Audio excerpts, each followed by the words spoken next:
I fucking hate my dreams. They're just so boring. Do you ever dream that you're just at work? Just doing the things you normally do at work? And then you wake up and go, oh, thank God I'm not at work. Now I've got to go to work. So I've started drinking in my dreams. The drinks are free, so I just get shit-faced. And then I pass out in the dream, and I'm pretty sure the dream carries on without me.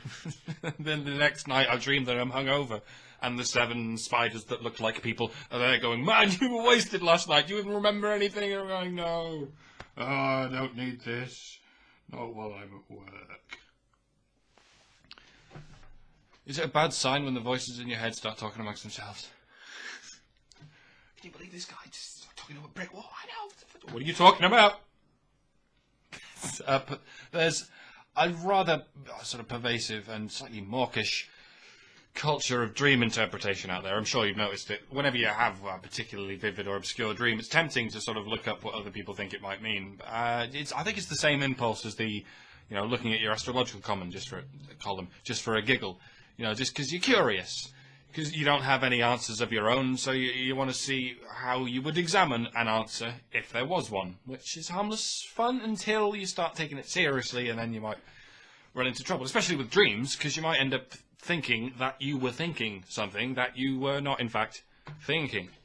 You'll end up convinced that you were already convinced of a thing that has no basis in the first place. It's as good as giving yourself a false memory. As bad as giving yourself a false memory.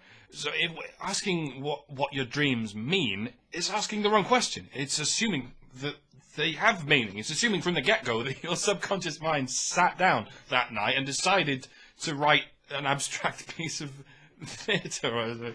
How am I going to get this message across to the conscious mind about this vague sense of ennui that it doesn't know it has? I know.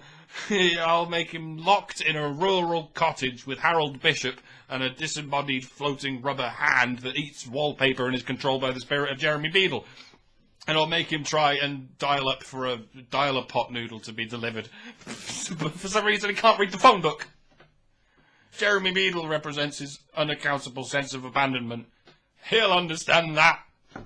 No, that's not quite how the subconscious mind works. More to the point, it's not how the right brain works. What we call the distinction between left brain and right brain.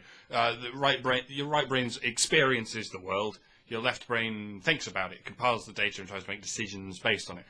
Dreaming is basically what happens when your right brain gets bored of being asleep.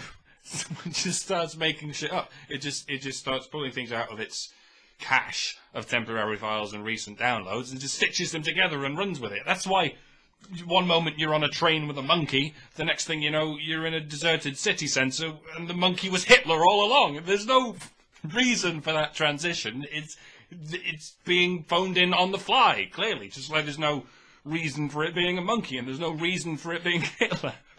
I don't really dream of Hitler, by the way. That was the funny thing to say. Although maybe I do. Maybe I dream about Hitler all the time, I just never remember, because he makes me forget. This is the messed up thing, that there are dreams that we remember vividly, and there are dreams that we sort of half remember, and there are dreams of which we only have the sketchiest of flashes, and they're usually lined up together, like in a sine wave, presumably as the left brain fades in and out of a sort of consciousness. So that's the reason there must also be dreams of which we remember nothing at all. In fact, maybe most of them we'll remember nothing of, which is pretty scary. Because your right brain is still running with the things it's got, so you're experiencing, but you're not remembering. Like the guy in Memento.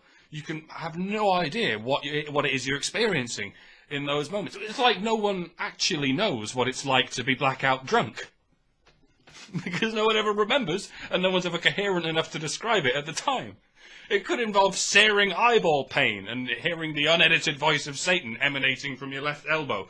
But no one would ever know. They're just going, "Well, you all right, Mike?" And all you can do is go, "Oh, why do so many lesbians play tennis? I'm not against it in any way. This is statistically unlikely." It's the same with deep sleep dreaming. For all you know, as soon as the left brain looks away, 6,000 drooling demons could assemble in your mind and visit upon you the worst imaginable pain. This is raping you with a giant red-hot poker which cauterizes to the walls of your rectum, and then they yank you inside out and play your exposed bowels like a hurdy-gurdy. As soon as the left brain looks back, they all scamper into the cracks and you're none the wiser. Or maybe it's God. Maybe God comes out and has a chat with you because he's bored. God only talks to people who can't talk back. That's how that relationship works. By the way, yes, I am fully aware that it's a lot more complicated than just left and right. It's a rhetorical device, folks. Comedy is not brain surgery. Or is it? Technology has really started to ruin comedy for a lot of people.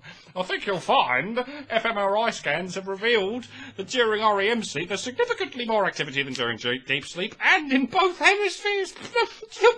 Yeah, I know, thanks. I know. Not everything is exclusively logical.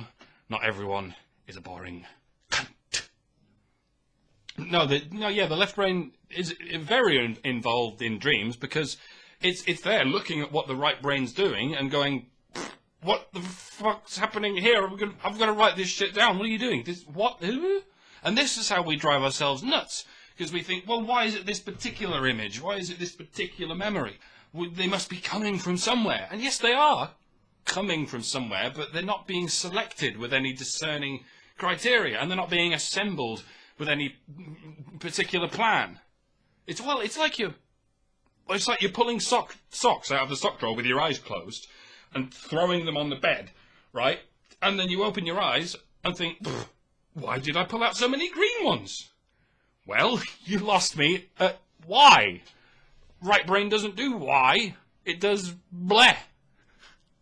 It remains one of the biggest mysteries in science. No one in any field has the slightest clue why we dream.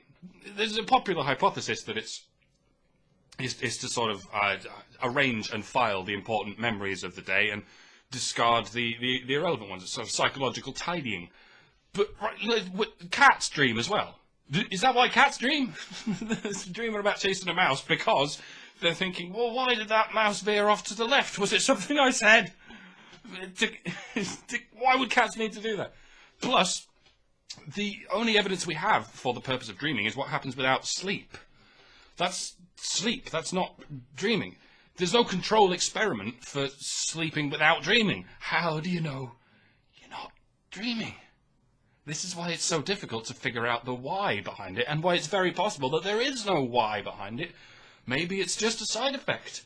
Maybe that's just what brains do when they're bored.